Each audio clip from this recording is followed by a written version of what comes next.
যে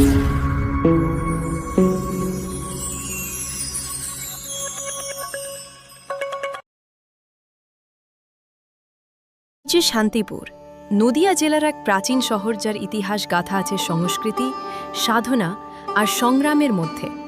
ব্রিটিশ শাসনের সময় শান্তিপুরে প্রবেশ করে মার্টিন রেল, এক সরু গ্যাজের লাইট রেলওয়ে, যা ছিল জনজীবনের সঙ্গে নিবিড়ভাবে জড়িয়ে। আর এই ছিল শান্তিপুর রেল স্টেশন, ছোট, শান্ত কিন্তু ঐতিহাসিক। এখান থেকেই শুরু হতো বহু যাত্রা।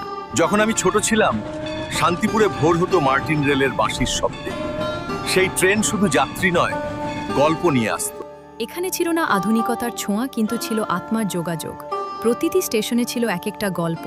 শান্তিপুর কেবল একটি নাম নয়, এটি ইতিহাসের এক পাতা। আজও সেই নাম আমাদের গর্বের ইতিহাস।